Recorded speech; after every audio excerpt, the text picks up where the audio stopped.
Mr. Nurmuhammad IELTS 9.0 band holder.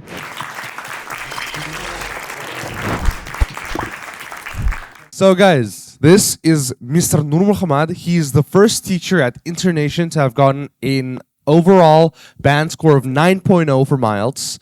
So, Mr. Nurmuhammad, how are you feeling being the first teacher at Internation to have this phenomenal result?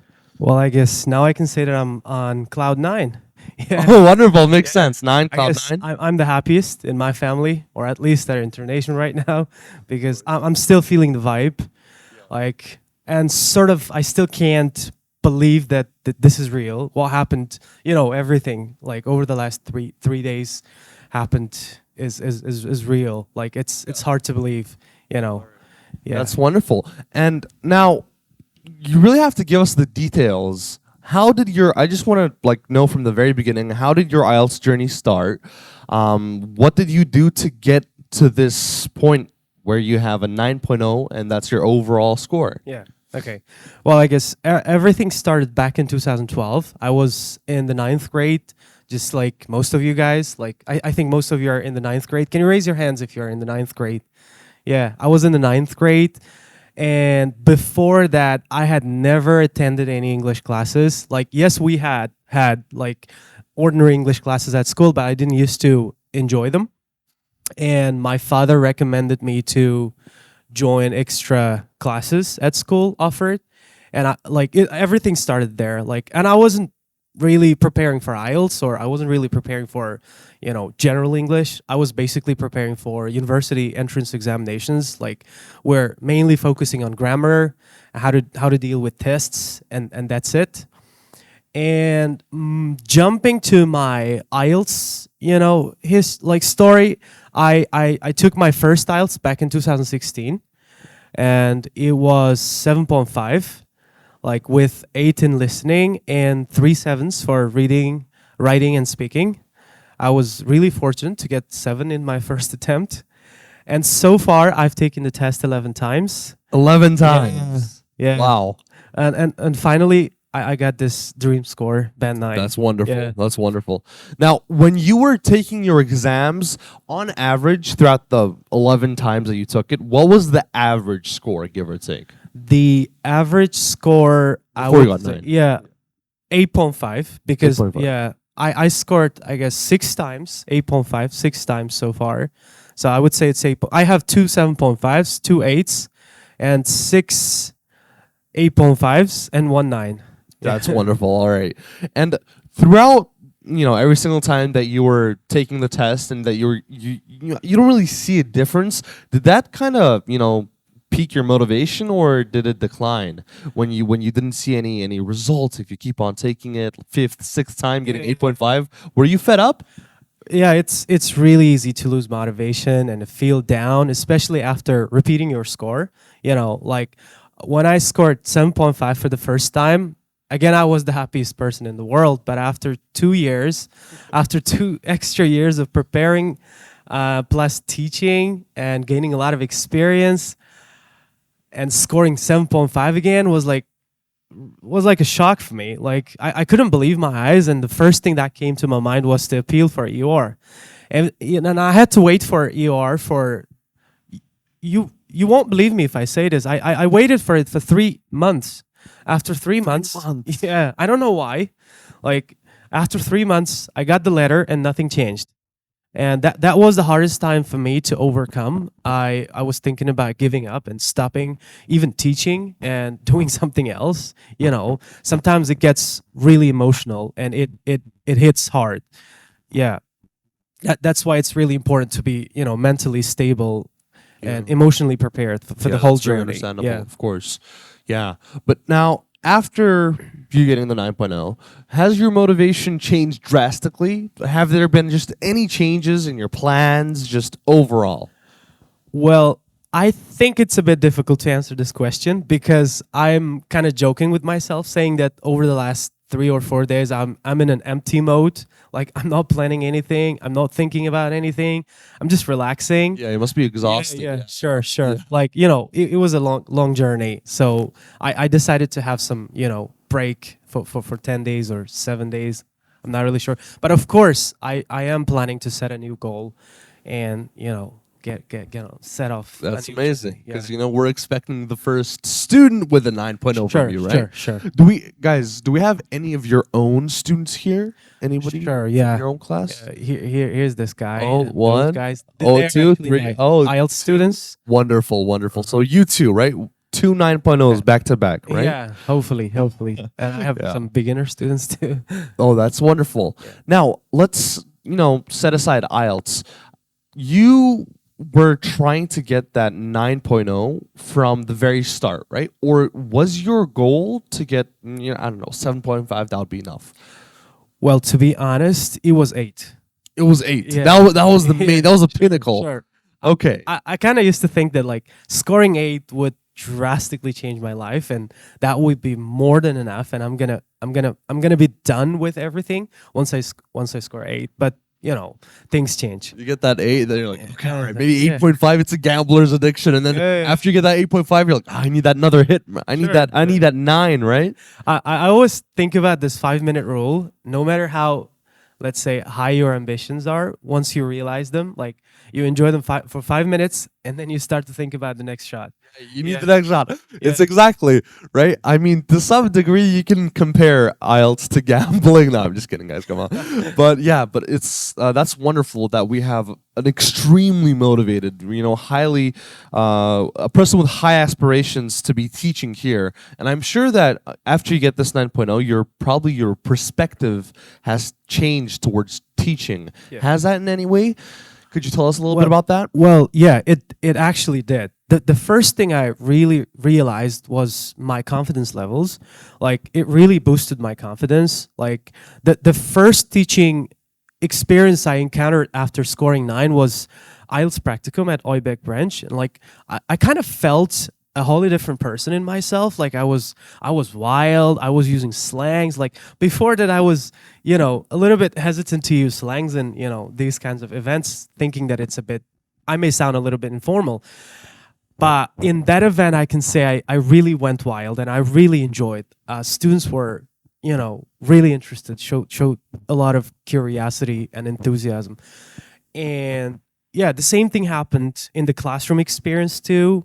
There are different expectations from the teacher and different level of respect and acceptance. And from my side too, like I kind of feel that I really deserve being in that position. I really deserve being a teacher. But like, I'm not going to say that if you don't have 9, you don't deserve, You can't be a teacher. No. Only 9's at internation. 7+ is okay for being a teacher. But the feeling of 9 is wholly different. Like it makes you a completely different teacher in terms of at least how confident you are. Of course. Now, this newfound confidence, does it supersede the confines of the classroom? Have you felt this anywhere else in your own personal life?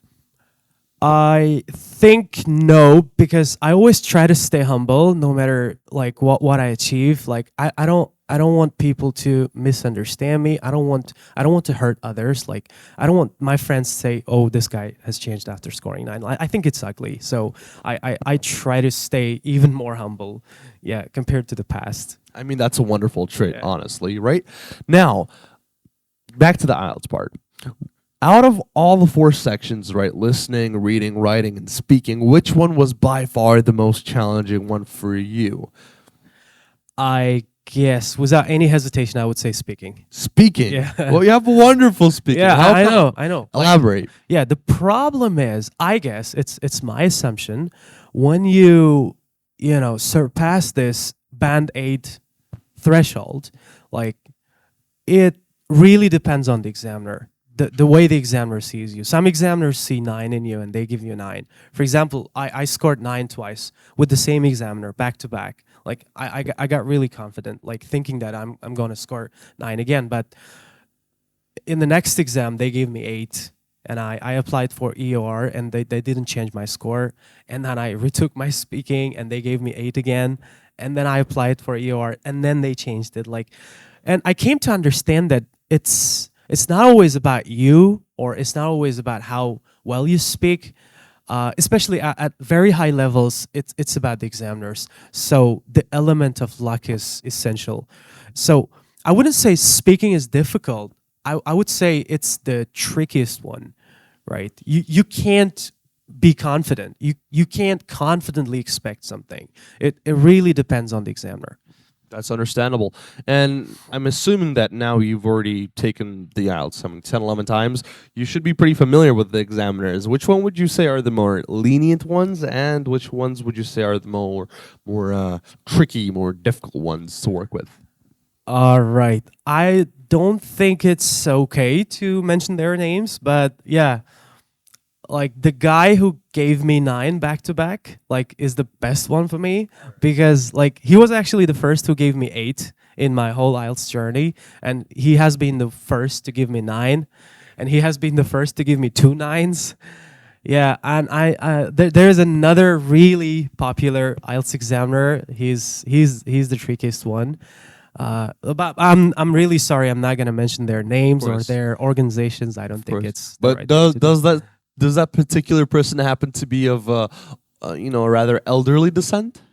Sure. Oh, okay, all right. And the funny thing is, like, my exam was in the morning, and I was the first for that examiner. And the invigilator said, like, your examiner is this guy, and I said, wow, he was my dream examiner. I'm really happy to have him. Like, not realizing that he was going to give me 8, of course, and ruin all of my plans. Right? Exactly. All right, but thanks to that, man, I guess you really had to go through this long journey, right? Sure. Of course. Now, by far, the easiest section of the IELTS exam for you was? I would say reading. Yeah. Makes sense. Yeah. Right. Not because it's easy, but because it's stable. Again, it's the complete opposite of speaking, because you can expect, like, after scoring 9 twice, 3 times, 4 times, you can be sure that you can score 9 again. And every time I'm in the test, I was breaking my own personal record. Like, now my personal record is 28 minutes. Like, in 28 minutes, I was done with reading, and it was 9. So, like, from this perspective, I think reading must be the easiest for me. Yeah. And I was relaxing for the other 32 minutes and mentally preparing for the writing part. Yeah. And that gave a lot of satisfaction and, confidence. That's wonderful. And what about your listening? Oh, it is also a sore point. Again, it's not difficult, but tricky. You can't say that this time I'm going to ace 9. Yeah, you can trip up somewhere. Happen. Yeah, sure. Like, it hasn't only been, seen in my own experience. It's been seen in many other Niners experience. Like, it's very easy to score 8.5 or 8 after 4 9s or 10 9s. Anything might happen in the speaking. In the listening part. It's all about your, concentration levels. Like, just a fraction of a second, you think about your pet at home or your future goals or your friend, whatever. Like, you're gonna miss it.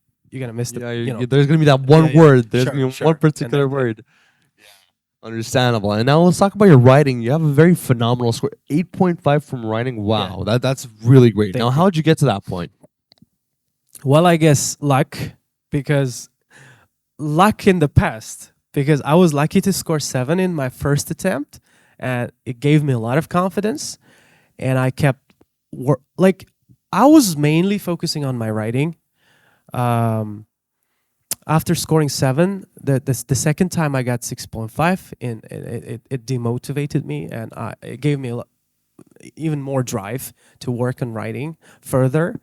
And in my third attempt, I got 7, and then 7.5, and then 8, 7.5 again, 8 again, 8.5. Like, I kind of scored 8.5 twice with IDP and with British Council. This is for those who think that either test centers, gives higher score for writing or speaking. Like, it's not the right.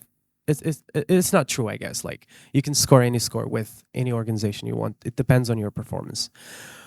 Well, the main reason why I think I scored 8.5 in writing was, I think, attention to small details. I don't think everyone is happy with paying attention to minutiae. Yeah, because think about your own schooling experience. Like, if you have 30 students in the classroom, not all of them are happy with punctuation or grammar, even in their native languages. And now think about your second language, or for some of you, English is a third language. Like, it's a lot of hard work, painstaking efforts to make sure that you reach that level where you don't make these minor mistakes. Of course. And you also mentioned a very interesting part about contrasting the two organizations, right? So IDP and British Council. Although, yes, of course, it's been, debunked a while ago that there is no difference. None is more lenient than the other one. But have you ever noticed any differences? Maybe not in the difficulty or in the scores, but any minute differences between the two organizations, IDP and British Council? Well, in terms of providing the test, I didn't see any differences because they follow quite strict procedures, the same script. So test provision is the same. There might be a single difference in terms of the, facilities they have. One is in a modern place, quite modern place, more modern place compared to the other. But I don't think this is going to affect your performance in the test. When it comes to technology, headphones used, computers, keyboards, mouse, and examiners, paper, questions, everything is basically the same because everything comes from Cambridge. And Cambridge makes sure that all the test centers follow the same procedure. Yeah. So, and the interesting thing is, especially in the last year, when I was taking the test, I was registering with both of the test centers for consecutive days. Let's say if I take the test with British Council on Saturday, next day on Sunday, I would be taking the test with IDP. So it gave me a pretty good chance to compare these two test centers. And I can say there is a difference which can affect your performance. Yeah, you may see different people, you may see different buildings, different locations, but I don't think this is going to affect your performance. Understood.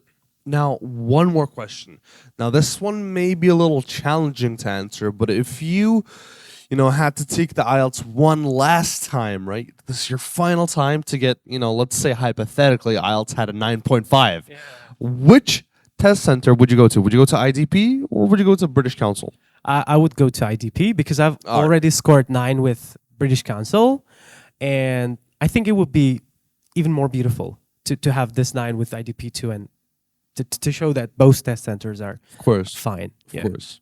All right, that's understood. Now, so let me rephrase this one.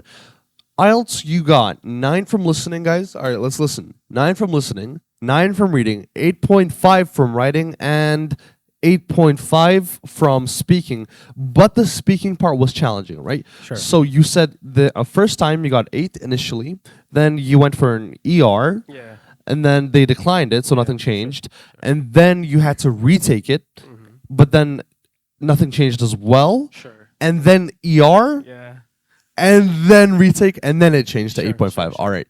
Now, how many times does the examination center allow an ER retake? Okay, you can apply for an EOR only once. Like, if you're not happy, then you can appeal. So to appeal, it costs more, I guess. I'm not really sure about the exact price range. But to be able to appeal your score, you should first, apply it for EOR. So when it comes to retake, it's again only once. You can retake for one test only once, and only one section. Yeah, and I'm gonna touch on this. Right, this was the most emotional part of my IELTS journey, and I kind of came to conclusion that there is something going on when it comes to scoring 9 with the test centers. Like, I'm not really sure about the test centers, but I think it's about the examiners. I think sometimes examiners prefer to play it safe, right? I'm not really sure about it, but I think they have access to all the scores, all the sections.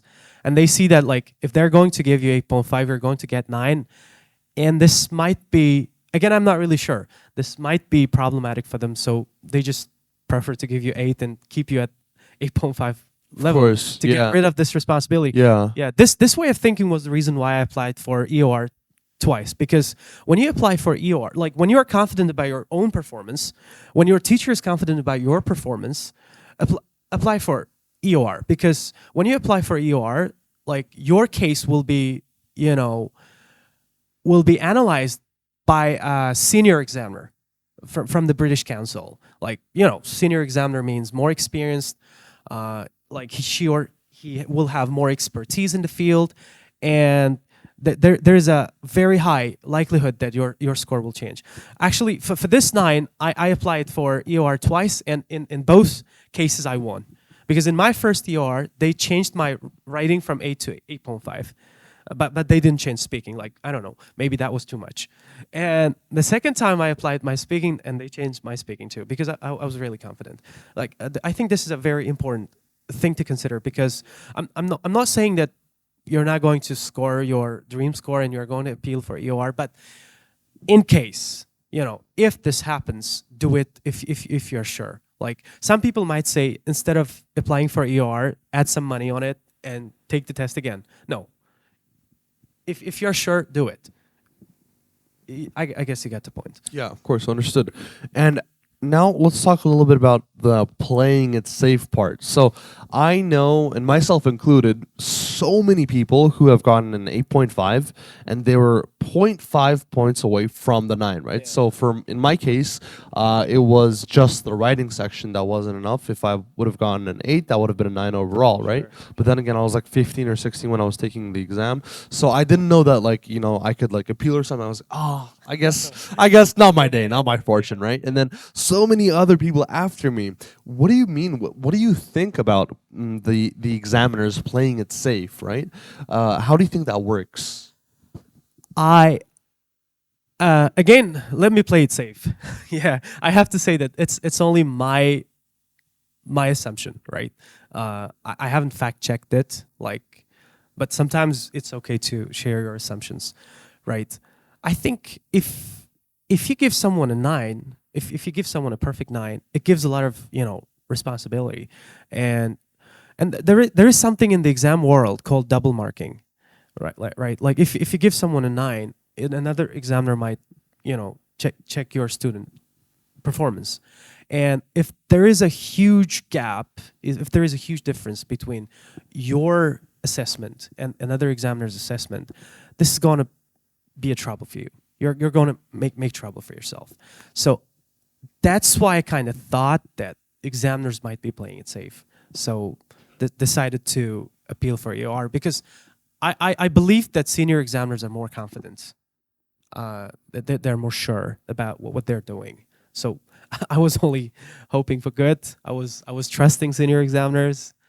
And the funny thing is, today, like, if you take CD IELTS, it's possible to write you know, 50, 100 character limit letter to your senior examiner explaining your case. Like, it was really funny. I was explaining my case. Guys, please take my case very seriously. For you, IELTS might be just a test, but for me, it has already become my lifestyle. Like, I've been in this test for the last 10 years. Please take my case seriously. Guys, please, I really need this. It's a decade-long running joke, guys. Come on. It's kind of, I was fighting for this 9, and when I got my certificate, like, I was talking to the British Council guys and told that I made this 9. I made this 9 from 8.5, because the original score was, you know, 9 for reading, 9 for listening, 8 for speaking, and 8 for writing. And I fought, and I got it changed. You know, writing from 8 to 8.5, speaking from 8 to 8.5, and it got this 9. Yeah. Yeah, that's great. Now, yeah, guys, I mean, he really fought for it. Come on, guys. We have to clap or something. All right, guys.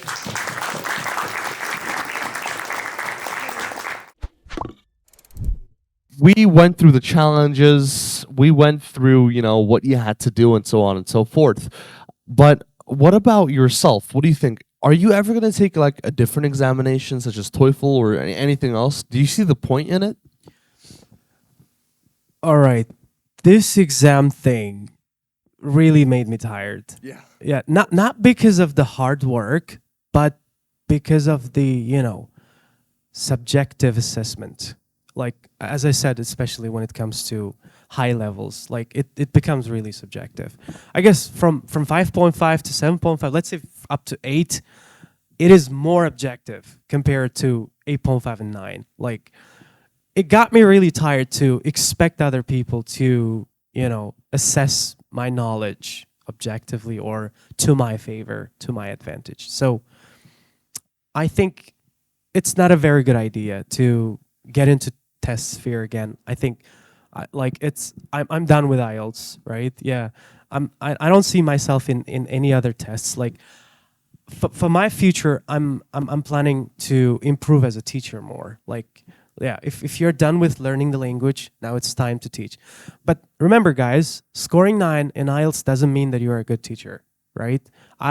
Like, if 9 is the highest score in language learning, remember that IELTS shows how well you know language, right? It doesn't show how well you can teach English, right?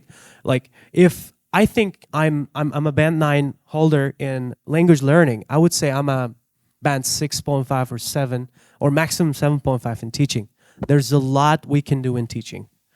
Last year in summer, I did CELTA course with, Cambridge tutors. It was a 1-month intensive program, and I kind of rediscovered teaching for myself. Like, and I still remember our tutors, one comment. She says, there are teachers with 10 years of experience, and there are other teachers with a year of experience and repeating this experience 10 years. Like, and they think that they have 10 years of experience, but actually they don't have 10 years of experience.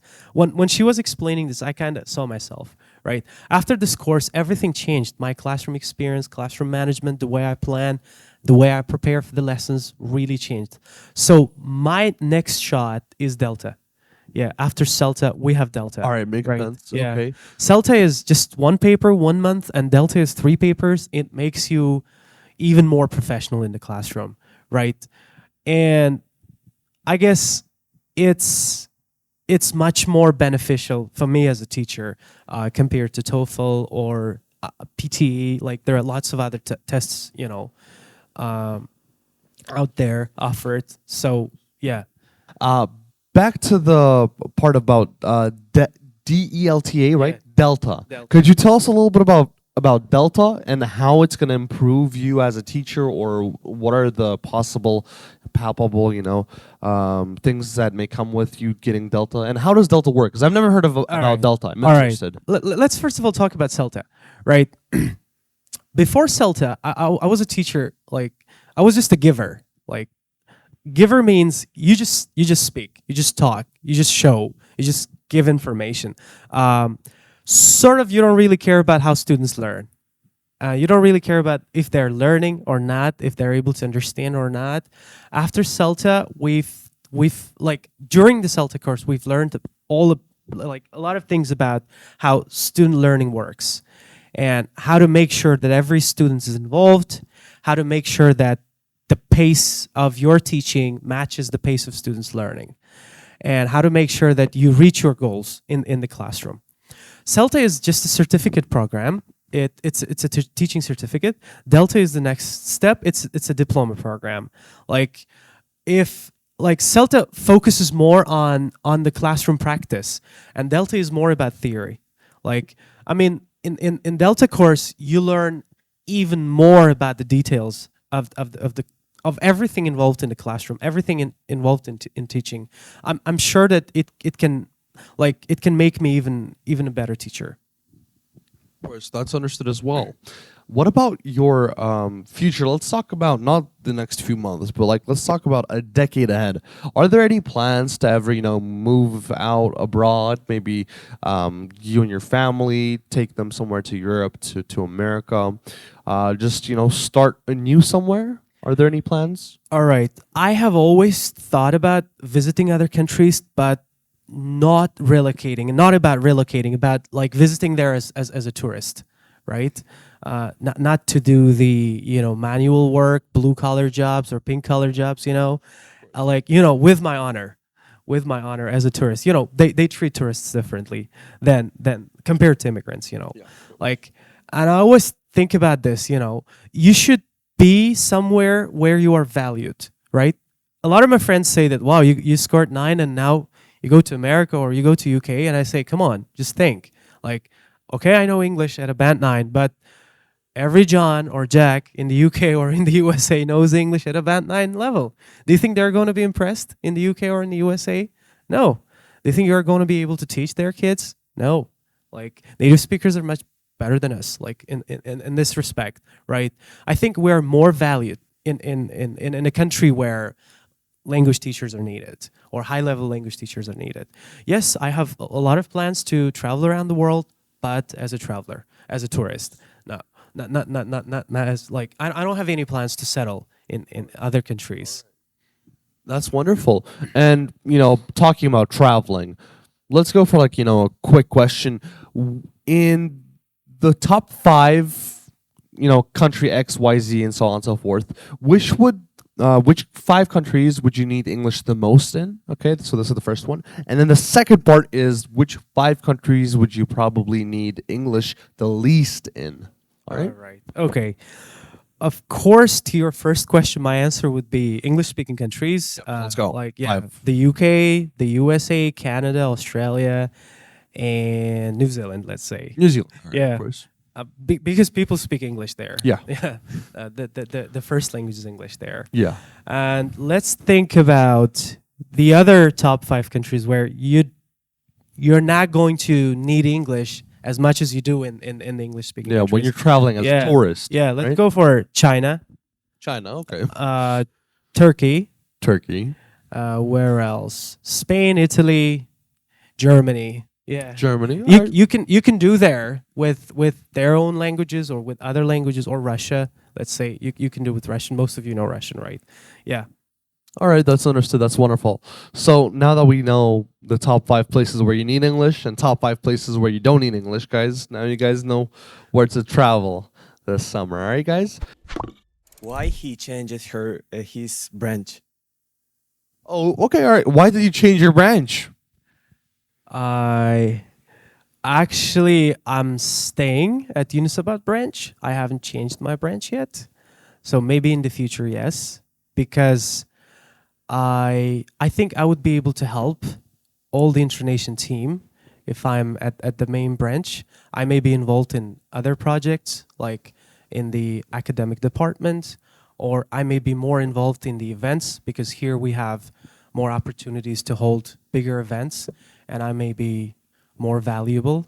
But again, I'm saying I haven't changed yet. Like, I'm still at Unisabat branch. Yeah. What would you recommend to improve IELTS skills? For example, reading or speaking and listening. What would you recommend? Okay. But I'm going to recommend, but you're going to forgive me for sounding boring. Okay. Let's get started with reading. They say if you want to improve your reading, read, right? I'm gonna start with this. Okay, if you want to improve your reading, you should read. That's the first thing. You should read books. Okay, next question. What kind of books? It depends on your passion. What's your passion? Like, magic happens. Magic starts to happen in your life when you realize your passion, when you identify your passion. Like, do you know your passion is? Like, is it about cars, sport, or music, or business, money? What is it? Cars, right? Start reading books about cars. Yeah? Forget about other books. Okay, your friends might say, read self-help. Like, it really boosts your confidence. It really improves your reading. No, don't listen to them, right? You love cars, read books about cars. Why? Because you never get tired.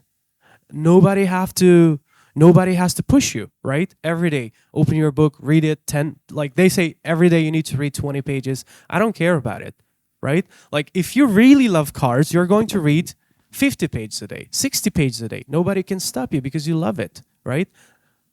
Like, make this your daily habit. You need to read on a daily basis. That's the first thing. It's about your general reading comprehension. And if you're asking about IELTS reading, it's all about, strategic thinking, strategically approaching your individual case. First, we need to identify your weak areas, right? Which question types you are struggling with. And we need to discuss your, approach to these question types. Like the fact that you're making mistakes with certain question types means that you have a wrong approach. We try to help you to, correct mistakes in your approach, and that this should work. And the best thing is to analyze your mistakes. Every time you make a mistake, let's say 4 mistakes, 10 mistakes, 15 mistakes, you have to make sure that you understand why you make these mistakes or why you made these mistakes. After realizing the reasons why you're making these mistakes, you have to try to avoid these mistakes in your future attempts. Okay, this may sound very simple, but it works. It's something that works. Like, look around, look at the other spheres of life, look at the other aspects of life. Usually the truth is very simple but harsh, right?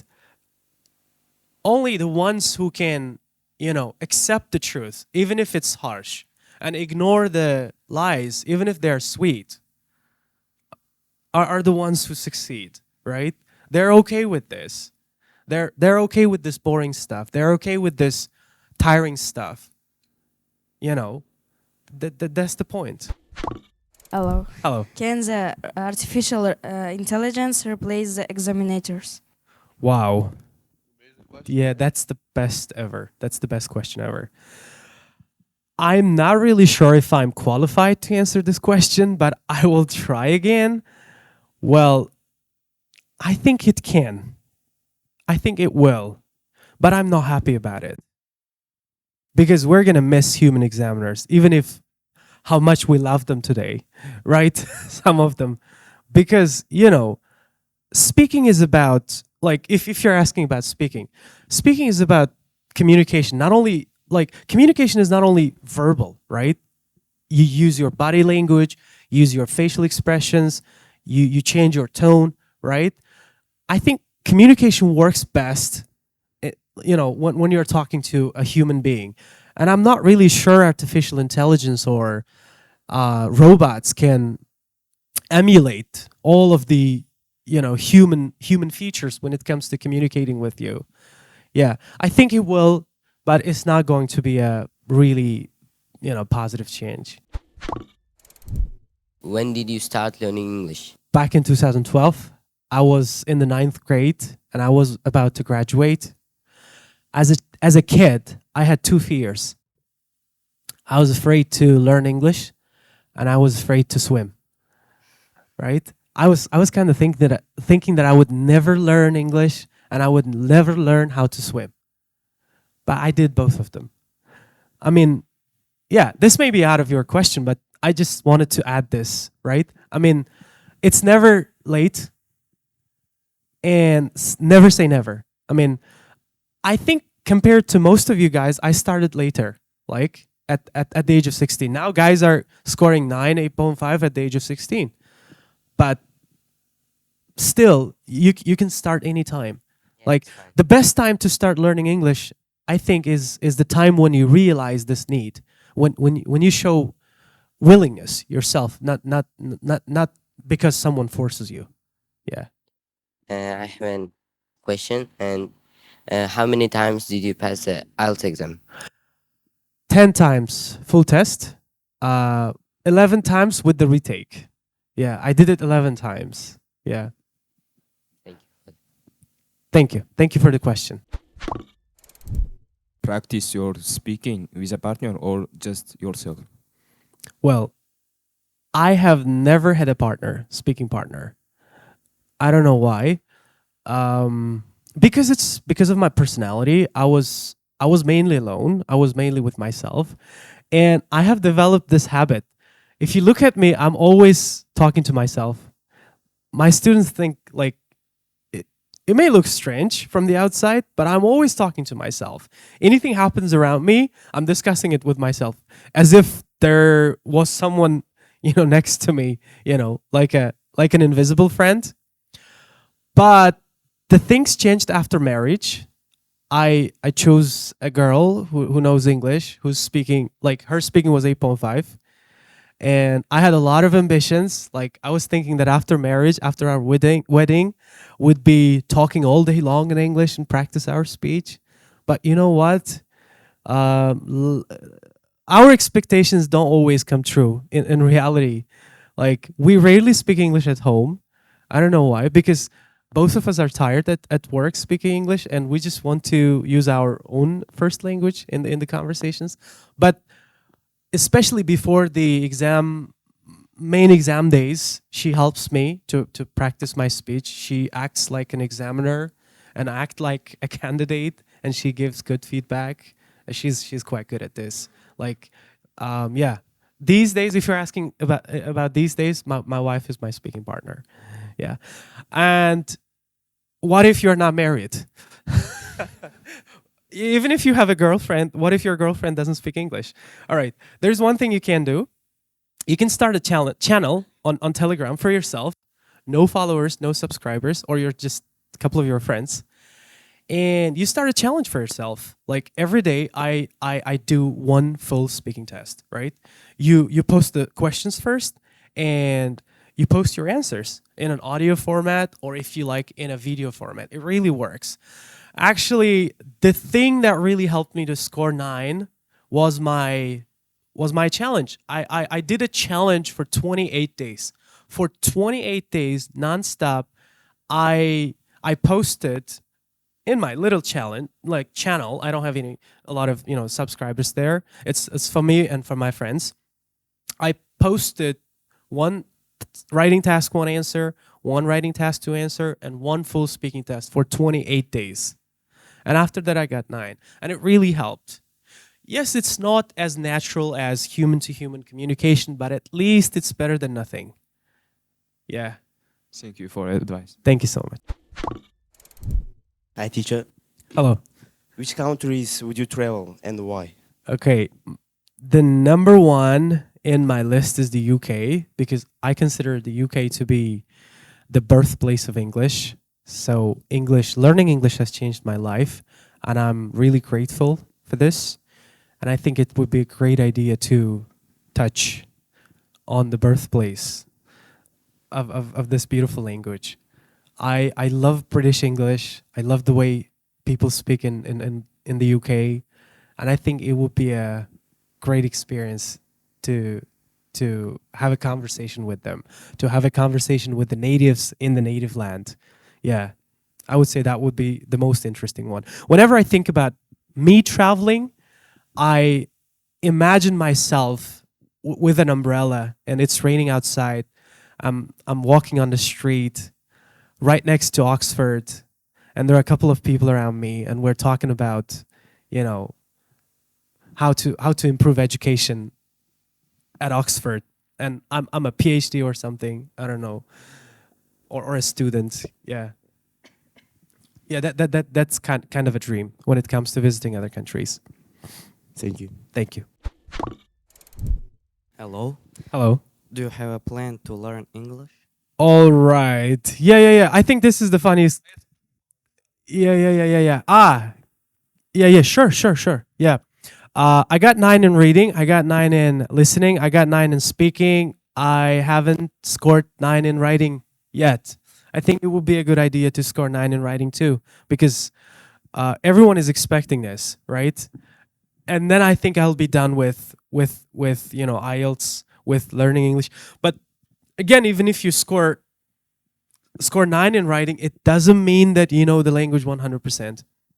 Right? There is a lot we can learn, because language is not only about language. It's about, like, if you think about writing, it's about stylistics, it's about poetry, it's about writing short stories. There are lots of things you can learn. Yeah? Yeah, I think I will continue learning English. Yes. Because it's like cycling up on a climb, right? You can't stop. Like, if you can't stop, you're going to go back. The only thing, to keep the only way to keep being successful, or to keep being happy with what you have, is to keep going, I guess, right? There's no stopping. Yeah, you either go up or go down. So I guess I will keep learning English. And they say the best teacher. Oh, okay, let's not say the best teacher. I don't like comparing. Great teachers are themselves good learners. Yeah, they keep learning. They learn lifelong, and with this, they keep motivating their students, and they keep being enthusiastic in the classroom. I think that this is a really important element.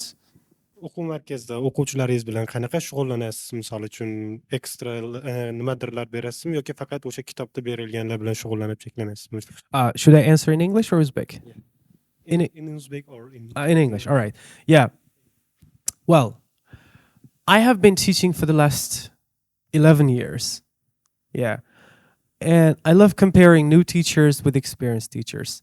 When I was a new teacher, I used to bury my students with tons of materials, tons of books.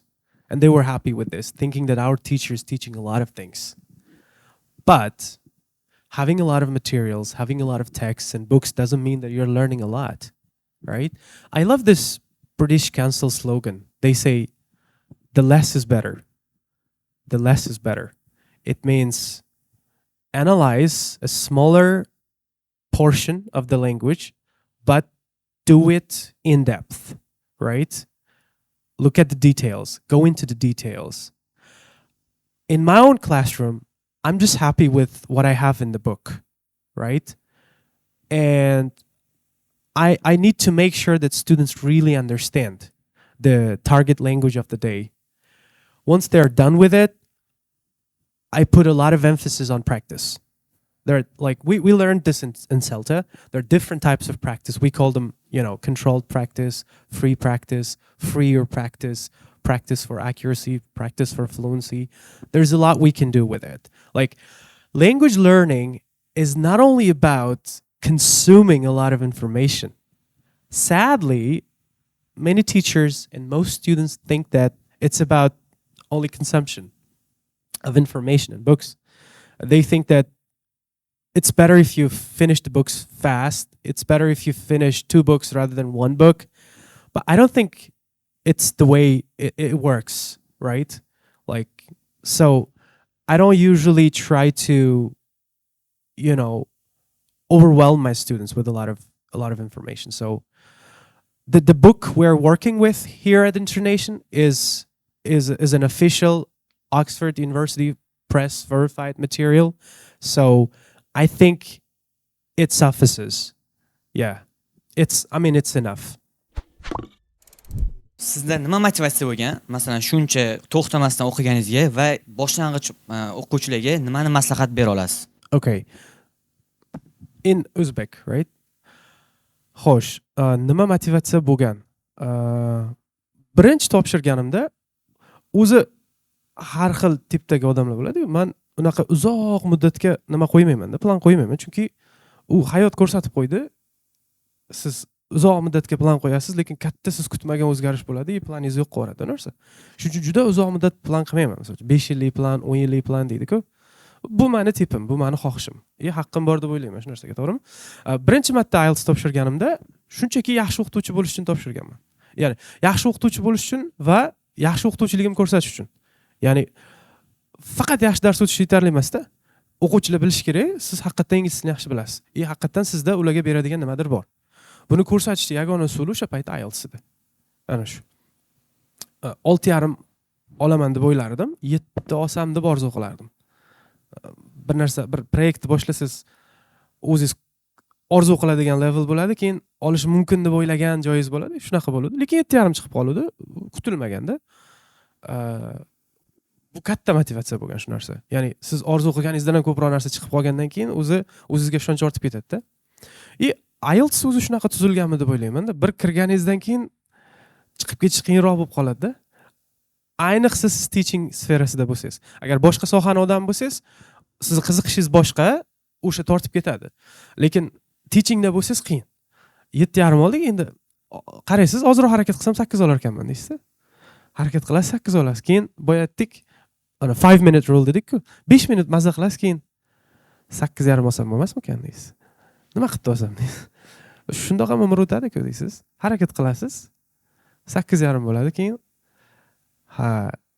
5 kun, 6 kun maza qilib yurasiz, keyin 9 olsam nima qilibdi deysiz. Yarim qoldi-ku deysiz. Ozgina qoldi-ku o'zi deysiz. Olish shuni deysiz. Harakat qilasiz. Qachondir 9 chiqadi. Ana shu. Bu bir taraf. Keyingi taraf yana o'sha o'quvchilarga borib taqaladi. Boya o'sha olgan 7,5, 8, 8,5 o'quvchilarga ta'sirini ko'rdingiz. Men real ta'sirini ko'rganman darsda. Bolalar munosabati o'zgaradi. Sizni ko'proq eshitadi, sizga ko'proq e'tibor qiladi. Bolalar menga qaranglar deyish shart emas. O'zi hamma qarab turadi sizga. Siz ko'rsatdingizda, chunki sizda nimadir borligini. Agar sizda nimadir bo'lmasa, ular qarashdan hojati yo'q. Yana ham bolalarga yordam bergisi keladi, yana ham yaxshiroq o'qituvchi bo'lgisi keladi. Mana shu sabab. Keyingi masala ota-onani umidi. Ota-ona ham xohlaydi sizni yana ham yaxshiroq natijalarga erishishingizni. Yana bitta katta faktorlardan bittasi atrof muhit bu. Atrof muhitda sizga o'xshagan siz tengdoshlaringiz shu narsani qilgandan keyin men ham qila olar ekanman deb o'ylaysiz. Misol uchun mana hozir oldingizda o'tiribman, ko'ryapsiz. Yoki boshqa 9 olganlarni ham ko'rgansiz. Hammasi oddiy odamlar, sizga o'xshagan. Bir havodan nafas oladigan odamlar. Bular qilibdimi, men ham qila olaman deysiz. Menda ham shunaqa hissiyot bo'lgan. Shu narsalar motivatsiya bo'lgan, lekin qanaqadir boshqa motivatsiya bo'lmagan. Ana shu oddiy motivatsiyalar demoqchiman. Yana boyaga fikrimga qaytaman. Mana shu oddiylar yaxshi. Olov yonadigan yoki bomba portlaydigan motivatsiyalardan ko'ra oddiy zerikarli motivatsiya yaxshi. Chunki uzoq vaqt ketadi, ketmaydi-da. Rostdan effekt beradi. Bitta YouTube'da motivatsiya video ko'rsangiz, yig'lab chiqasiz ko'chaga, lekin 5 minutdan keyin sizdan chiqib ketib qoladi. To'g'rimi, noto'g'rimi? Ana shu. Ya'ni ikkiga bo'lamiz motivatsiyani, extrinsic, intrinsic. Intrinsic, ya'ni ichki motivatsiya. Hi. Hi. How I can improve my writing skills? Like, I feel that I have a kind of barrier, and maybe you give some advices. All right. Can I ask a question? Yeah. Are you talking about your writing in general or IELTS writing score? IELTS writing score. IELTS writing score. First, we need to see if the problem is with your general English or your IELTS. When we are preparing for IELTS, we think about 3 things. The first is your general English. The second is your understanding of the test. The third is your emotional preparedness, right? If you're happy with your general English, if you have solid general English background, if you're okay with English writing, then we'll focus on IELTS assessment criteria. Like IELTS has clearly set its, requirements in the assessment criteria. It's all about how well you understand it, right? And I guess your case is very specific. I kind of believe that every student is unique and their case is unique and needs individual approach. We need to see where you are failing, right? We need to see your essay. We need to make sure that which aspect you're struggling with, and then we should work on it. But if you're asking about general advice, there is one thing you can do. Everyone knows about shadowing and speaking, right? There is shadowing and writing too. Have you ever heard about shadowing and writing? It works very simple. You choose one question, you write your response, and you go to ChatGPT. Everyone knows ChatGPT, right? You go to ChatGPT and ask ChatGPT to write a band 9 answer for that question, okay? Once ChatGPT writes a band 9 model, then you ask ChatGPT to check your answer and give you feedback, specific feedback with band scores for each criteria. I know the one side, about the one side, writing. Well, look, all of these sites, I'm not against these sites. I'm okay with these sites, but all of these sites are based on ChatGPT. So why waste your time? Just use ChatGPT, because these sites in the background use ChatGPT. So they're just attracting attention. They're just having visitors, more clicks. I think it's better to use the ChatGPT itself, right? Okay, now you've checked your. You asked ChatGPT to check your essay. You got the feedback, and now you have a chance to compare ChatGPT's band 9 model and your answer in terms of task response, coherence, cohesion, lexical resource, grammatical range and accuracy, overall structure, right? After comparing your answer and ChatGPT's answer, you're going to write a summary, comparative summary. What did you learn from the ChatGPT's model answer? All right? And then the next day, you're going to use the same question type, but not the same question. Before writing the essay, you look at let's say the previous day's reflection paper. And based on this, you write your essay, right? And you do the same thing. Let's say for 10 days. After 10 days, you will see a drastic change, believe me. Because when I started working with ChatGPT, it used to give me 7.5 maximum, that's it. And there are rumors, I think you've heard about this, ChatGPT doesn't give anything above 7.5. It gives 7.5 even for band 9 essays. I worked with ChatGPT for 28 days. ChatGPT was an essential component of my 28-day challenge. I think it was the day 20 or 21. Out of the blue, ChatGPT gave me 8.5, 9 range for my task 2. And 8, 9 range for my task 1. And it was a shock for me. And I kind of thought, why?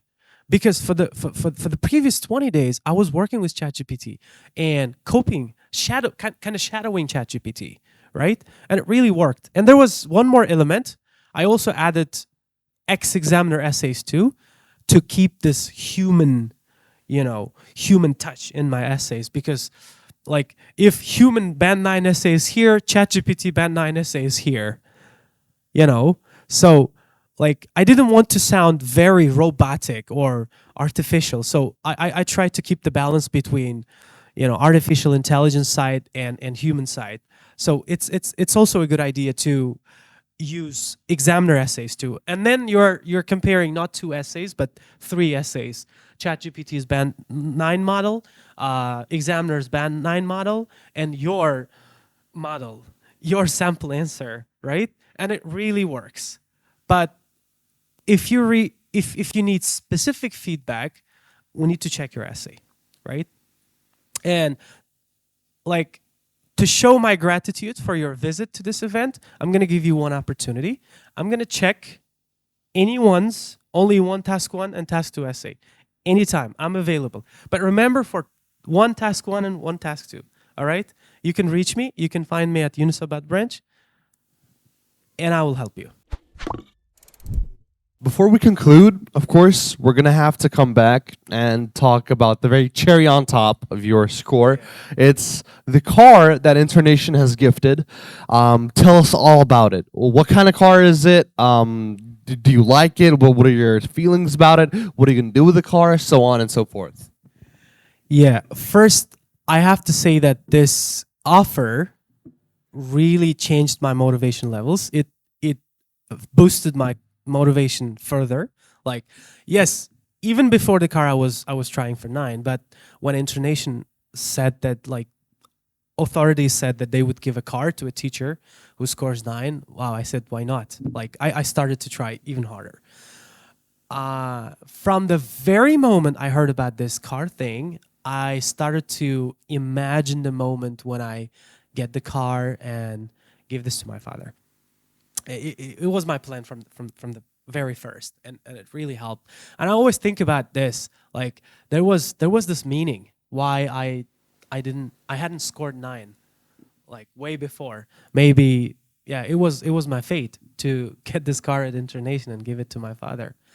Well, talking about the car, it is Monza. I think everyone knows Monza, right? Black Monza, 105, like 1.5, right? Atmospheric. Like, I'm not very good at this car terminology. I really loved the car. It's very stylish, looks modern, and the whole thing wasn't about the car itself. It was about the emotions when I was gifting it to my father. And at this moment, I'm gonna say thank you. I'm gonna express my gratitude to the Internation marketing team. They worked really hard all day long, and the epic moment was when I, opened the box and like unboxed the car, and the car appeared with, fireworks. Like, that was really emotional and that was really intense. I could see my father and mother with a little bit, tears in their eyes. It was like a winning moment. It was like a triumph of their efforts and of my efforts, which lasted for 10 years. And yeah, I wouldn't compare this feeling to anything else in this world. And I wish the same to all the students who are preparing for IELTS, who are learning English. And remember, our parents will not be happy because we give them cars. They don't really care about the cars. They feel happy because they see that their children have reached this level, when they can buy a car or they can gift a car to their parents. I mean, it's not my words. It's actually one of my friend's words. He said, like, you know what? Why parents feel happy when their children give cars to them? Not because of the car. They don't want the car. They can walk if they want, right? They're happy because of their kid, because of their child. You know, when we're born, we're just a very little baby, right? We're unable to do anything, right? They are with us from the very beginning of our journey. I think every time I'm in these events, every time I'm asked about motivation, I talk about our parents. Like, the biggest motivation we can ever have in this world, we can ever find in this world, is the happiness, contentment, satisfaction of our parents, right? Again, they don't feel happy because you give them a car. Again, they don't feel happy because you are rich. They feel happy because you are self-sufficient. They feel happy that they are sure that you can keep on, right? You will understand this when you become a parent, right? Yeah. Yeah. Of course. Thank you so much. I guess we've really discussed the ins and outs about your whole IELTS journey, the transgression, and so on and so forth. It's been absolutely amazing. Of course, I'm sure that everybody in the audience has really enjoyed it. It's been very entertaining and interesting for me as well. Honestly, this is a wonderful story, a very touching moment, of course. Now, if you have a small conclusion, of course, to tell everybody. All right. Any few last words? All right, guys. After scoring 9, I came up with this slogan. I think I have never heard it before. Maybe it's not mine. Maybe it's mine. I don't really care. But it really matters. If you really want to become successful, always remember that you need to be able to give yourselves one more chance.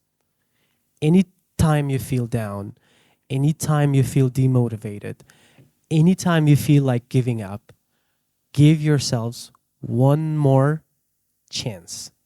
It really makes a difference. I'm not talking about the overall number. I'm not talking about 11 chances or 20 chances. Anytime you feel like giving up, give yourselves one more chance. Keep trying. Remember, your dream is waiting for you somewhere ahead. But the problem is it can't move. It can only wait. The good thing is you can move. And it's all about moving, right? That's my final words. Thank you so much. Thank you for having me here. Yeah.